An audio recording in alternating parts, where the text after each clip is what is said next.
इसी प्रकार से महाराज श्री के श्रीमुख से कथा प्रसंगों का निरंतर आनंद लेने के लिए पूज्य श्री के आधिकारिक YouTube चैनल को जरूर सब्सक्राइब करें और बेल आइकन को दबा दें।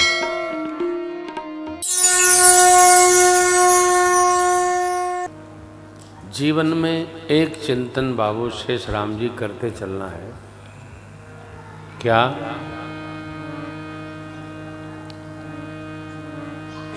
चौबीस घंटे जो चिंतन रहे ना, वो धर्ममय रहे,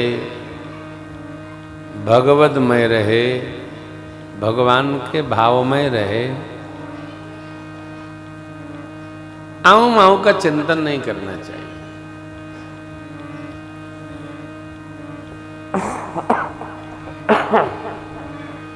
वस्तुतः हम आप वो नहीं हैं जो दिख रहे हैं, हम आप वो हैं जो हमारा आपका मन सोच रहा है। हम आप वो हैं जो हमारा आपका मन सोच रहा है। मन क्या सोच रहा है इसका पता स्वयं को लगता है। सोच सात्विक रखनी चाहिए, सोच आंख फोरू नहीं रखनी चाहिए, बेरहने का नहीं रखना चाहिए, केवल कमा के एकत्रीकरण का नहीं रखना चाहिए। कहां से मिले किसका कब्जा कर ले, क्योंकि सत्य ये है कि ऐसा कुछ नहीं है जो साथ चलने वाला हो। केवल ये तीन सामग्री साथ की है साथी। क्या? शुद्ध मन का चिंतन अर्थात भगवत चिंतन करता हुआ मन, परमार्थ भाव में अवस्थित हमारा जीवन,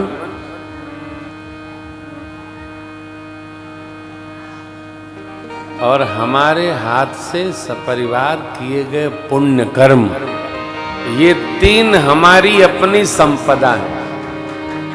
शेष खेती बाड़ी, घर, कमाई, रुपया, गहना, बैलेंस, हाँ,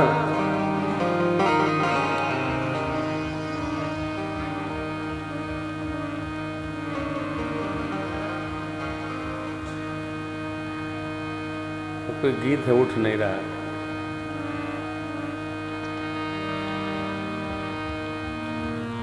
छूटी जाई ऐठन, भिखारी ठाकुर। छूट जाई ऐठन, अरे भुलाई जाई चोना, माटी होई दैया, जवन रहे सोना, माटी होई दैया, जवन रहे सोना, माटी होई छूट जाई ऐठन, छूट जाई ऐठन, भुलाई जाई सोना, माटी होई दैया, जवन रहे सोना, माटी जवन रहे सोना, माटी होई लाते हैं। भाई जी खुशखबरी है, तुम्हारी कथा में खुशखबरियां बहुत हैं बाबू। अपनी कथा जो हम लोगों ने बरहरवा में गाई थी वो कॉपीराइट में रजिस्टर्ड हो गई। तेरह की कथा अभी आने के पहले खबर आई राजेश जी की सरकार बरहरवा कथा को कॉपीराइट सर्टिफिकेशन प्राप्त हो गया है। अब हमारे भजन जो कोई बिना अनुमति के कार्यालय से गाएगा सब पर स्ट्राइक लग जाएगा। बहुते लोग लूट खा रहे हैं, जका जोने मन का तोने डाले दे रहा है। अभी तो सोशल मीडिया में आए हैं, हम तो कभी पसंद नहीं किए, लेकिन लोगों को सुना। ये कल वाली कथा लोग 10 या 11 हज़ार लोग सुने, पूरी दुनिया सुन रही है। विष्णु बाबू हमारे भी बता रहे थे आपको। हम लोग तो जितने सुनेंगे शेष लोग सुन रहे हैं, काफ़ी लोग कल्पवास में आनंद ले रहे होंगे। तो भाव कहने का यह है, हमारे जीवन में 3 का संग्रह बना रहे। परिवार के लिए भी किया जाए, समाज के लिए भी किया जाए, नाते रिश्तेदार के लिए किया जाए, सब किया जाए, परंतु पुण्य करने के लिए हमारा ये जीवन है, अत्यधिक पुण्यमय जीवन हो, परमार्थमय जीवन हो और मन शुद्ध हो। शुद्धोसी बुद्धोसी निरंजनोसी। जितना मन शुद्ध है, जितना निर्मल है, भगवान कहते हैं जिसका मन निर्मल है उसको हम मिले मलाए हैं, उसको कहीं दौड़ने की आवश्यकता। निर्मल मन जन सो मोहि पावा। क्यों इधर उधर भागना। तो नारद जी ने जामकर मां का नामकरण किया, उमा अंबिका भवानी। आपकी बेटी हिमांचल राज जग जननी है, इनसे आप दोनों को यश की प्राप्ति होगी। देखो, संतान वही श्रेष्ठ है जिससे माता पिता को यश की प्राप्ति हो। संतान वो श्रेष्ठ नहीं जिससे अपयश मिले, यश बढ़े, पिता कह सके हम उनके पिता हैं।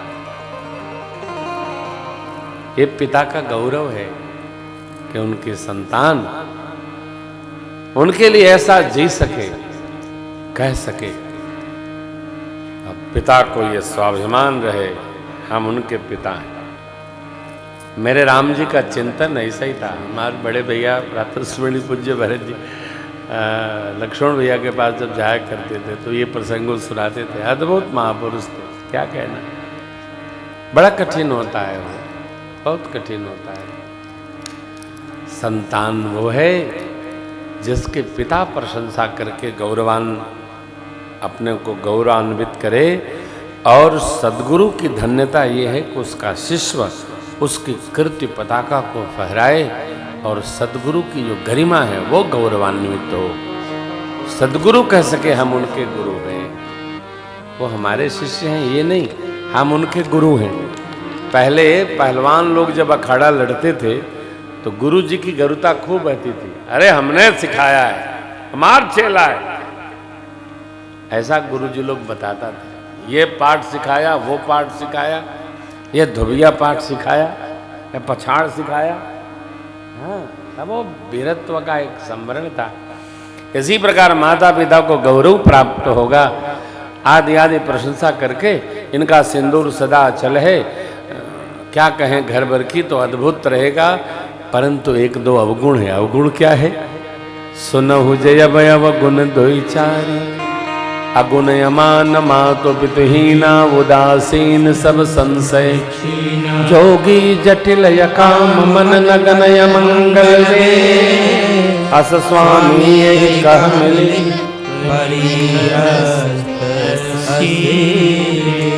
इनका जो वर मिलेगा वो ऐसा ऐसा होगा। नारद जी घुमा के बता दिए। कई लोग सोचते हैं यथार्थ, यथार्थ नहीं, नारद जी घुमाए।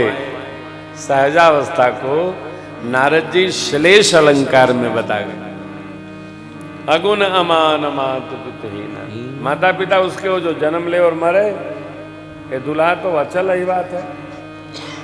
तो नारद जी ने थोड़ा अलंकृत भाषा में कहा। अब मैना जी घबरा गई, महाराज ऐसे वर से ब्याह करेंगे, लोग कहेंगे जड़ है ना, जड़ता का व्यवहार कर दिया, कोई उपाय? नारद जी से उपाय पूछिए।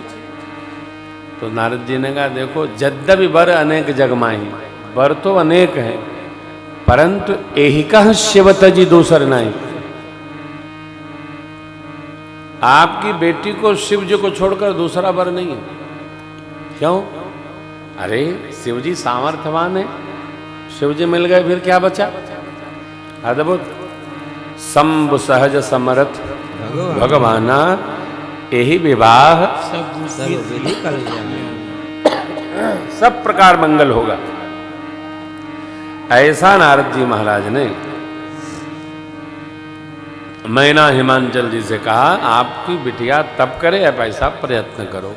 देखिए, संशय अग्नि में जला तो श्रद्धा रूपी भवानी जी का जन्म हुआ, अब श्रद्धारूपी भवानी मैया जब तपेंगी तब दिव्य तेजस स्वरूप भगवत तत्व भाव संपन्न परमात्मा श्री राम के परम अनन्य इष्ट देव शिव जी इनको वर रूप में स्वीकार करेंगे। भगवान शिव जी प्राप्त होंगे ये निश्चित है, अन्यथा नहीं। माता को पिता को समझा करके पार्वती मैया कठोर तप में लग गई और आकाशवाणी ने तप देख करके कहा, अस्तप काहुन कीन भवानी भय अनेक धीर मुनि ज्ञानी। चमक लाना है तो तपस्या करना होगा साहब,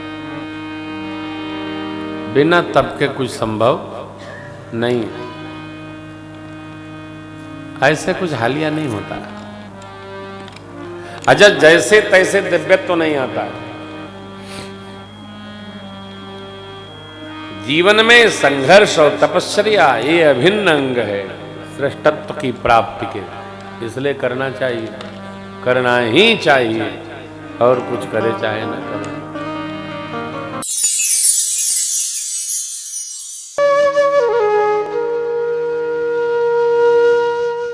इसी तरह सुनते रहिए, चैनल को सब्सक्राइब करिए, बेल आइकन को दबा दीजिए और पुण्य अर्जन के लिए अपनों में शेयर करिए।